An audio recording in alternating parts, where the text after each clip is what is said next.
like a new pin. Now that's the example I'm going for, Fiddy.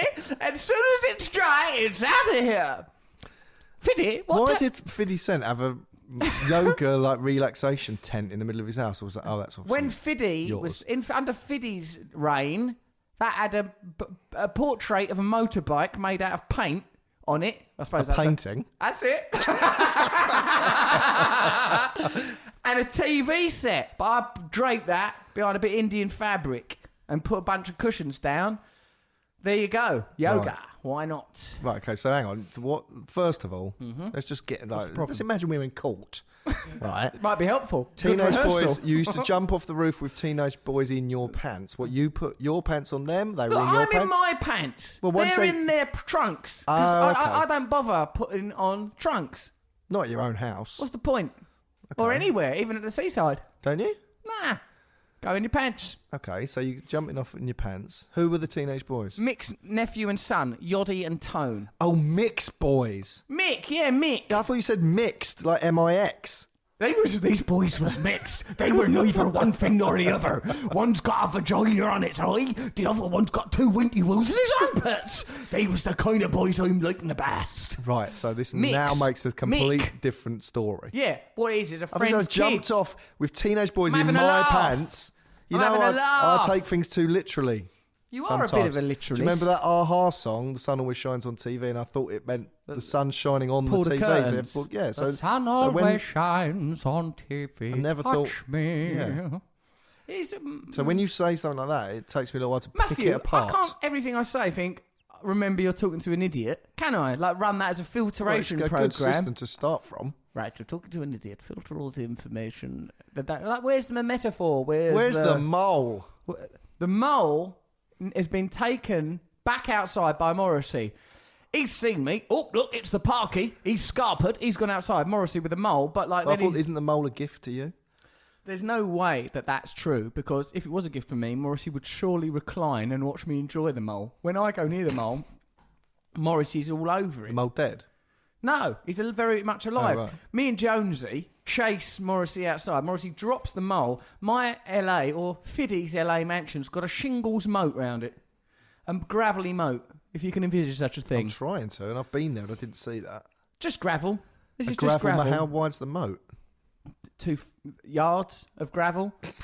2 yards of gravel, but it's only a couple of inches deep. That's the problem. So the mole, as soon as the mole's dropped, it tunnels down beneath into the gravel, and Morrissey's watching. He's peeved. You can see that, and you can also see the hump of the mole, like in a cartoon. You can see the journey and trajectory of the mole as it travels under the stones. Under the stones, yeah, you can see the stones moving, mimicking the mole's movements. Right. I'm like, how are we going to get him, Jonesy? What are we going to do? We've put the cat now inside. He's watching like Hannibal Lecter through the glass, simpering and like ready to go at a moment's notice. Steve Jones comes up with what I consider to be an ingenious solution, Matthew. He goes, why don't we make a moat around... It's a second moat in the story. Why don't we make a circular moat around the mole and then ever decrease that circle, like the sitcom, ever decrease that circle until eventually all that's left is the mole. Because otherwise it was hard to get the mole. I was thrashing around with a dustpan. But what would that, like, sort of... Well, you're reducing it. Like, look, imagine you, Matthew. You've burrowed into the soil, but we can see where you are from the dislodged soil. Yeah, no, I understand the mole's point of view. I'm understanding Steve Jones' point of view. So you and what I'm saying is what is his moat constructed of? You two with your arms out, an old lady with a broom. Remember this, Matt. The mole can't get... There's concrete bedding under the shingle, so the mole can only get down about 4 or 5 inches. So that's why we can see the thing. So if Jonesy goes... Make a moat around the mole, like just do a circle around it, a big circle, and then make the circle. Dig out stones in a moat. Dig out stones. Okay. What's that? You need to dig out stones. Kind of. Dig out stones. Just needed. Dig out a circle of stones, like you've made a shingle polo. That's what you need to imagine. And then keep reducing that. Keep reducing it. I would have gone to where the mole was, put my hand in, grabbed it, and thrown it over the fence. That is the first thing I tried to do, but the mole makes a noise that is not of this earth. A mole is a vampire of the soil. Really? It goes like like that. And that stopped you? It's not a nice noise, Matthew. You wouldn't like it. No, I don't like even you doing it, but I'd go... It's like he's going to go like this. Butterfingers! It's like he's going to say something sarcastic. Yeah, but... To you. Don't mind if I hear this noise every night for the rest of your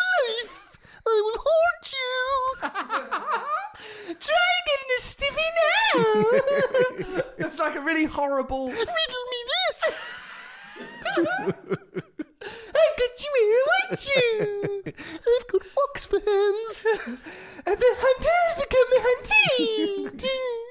I preferred it when Fiddy lived here. Fiddy didn't do none of this. Fiddy would have just stamped on me an hour ago. Fiddy is known for his love of moles and his tolerance of the creatures of land, earth and sea. So what happened with this little... Jonesy... Probably not even a mole. It wasn't mole, I've seen it. A velvety purse with wok hands. A velvety purse with wok hands. What don't you understand? There's a velvety purse with wok hands. There's a Sex Pistol making a shingle polo in my 50 cent moat. What don't you understand? What don't you understand? I don't understand what I'm doing here now. Okay. Then I was impressed by Jonesy's stratagem. Yeah. It's a good stratagem, isn't it? Yes. Reduce it till you've got the mould. Because whenever we tried to get the mould directly, and I had a gardening glove on, Matt, and I think it was actually an oven glove. I had an oven glove and a ladle and a dustpan.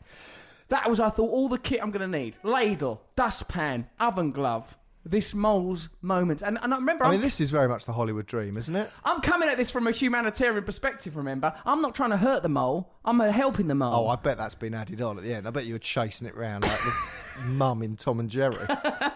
Well, she's a benevolent figure. She's not. She hits him with a broom. Yeah, well, he shouldn't be in there trying to get near the pies or whatever. I knew it.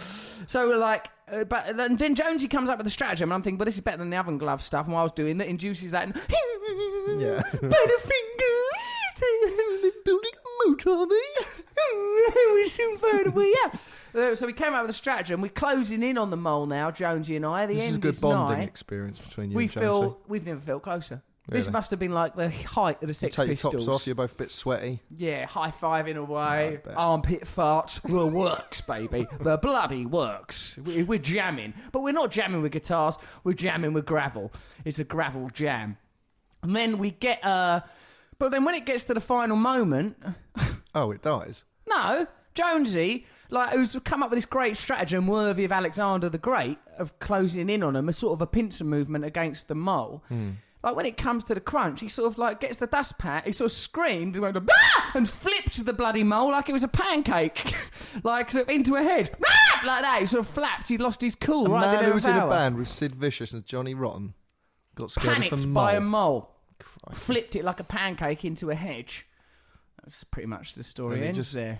Then 50 Cent arrived, complaining that said, you need to keep the noise down. Called me N-word a couple of times. I couldn't respond. That is a bonkers story, mate.